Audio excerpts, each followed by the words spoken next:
Assalamualaikum warahmatullahi wabarakatuh.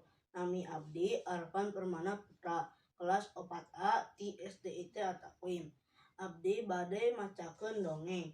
Judul bukuna Budak Motekar. Penulisna Juniarso Ridwan, penerbitna Kiblat. Budak Motekar.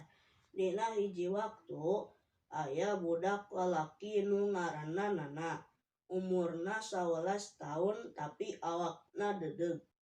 Nana jeung babaturanna kadang sok ulin, kadang sok nguseup di walungan Cihoe.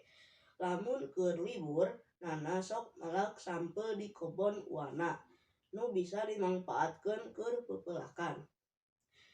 Basa Nana keur ulin di imah Dodi aya Pak Mantri.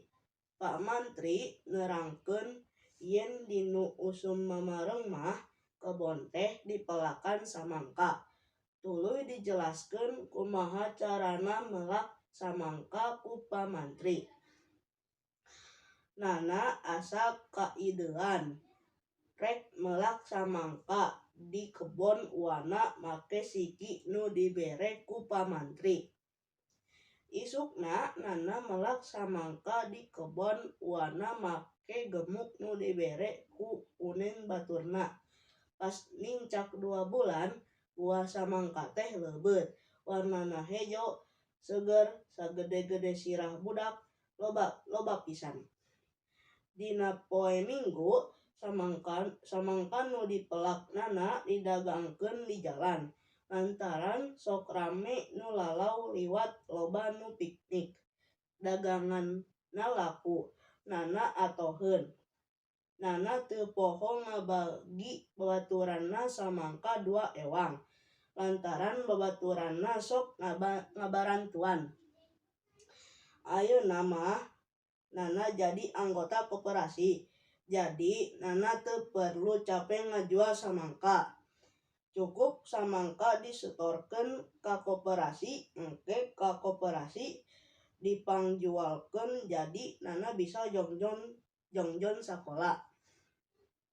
Di kebonna ayeuna ditambahan ku pelak gedang oge.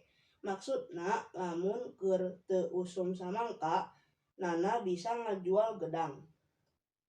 Uwana kacida atohna, pedah kebonna bisa dimangpaatkeun. Indungna reueus pisan ningali kamotekaran Nana. Nu leuwih matak ngagembirakeun sarerea mah, Nana nyumponan sagala kaperluanna ku ladang kesang sorangan.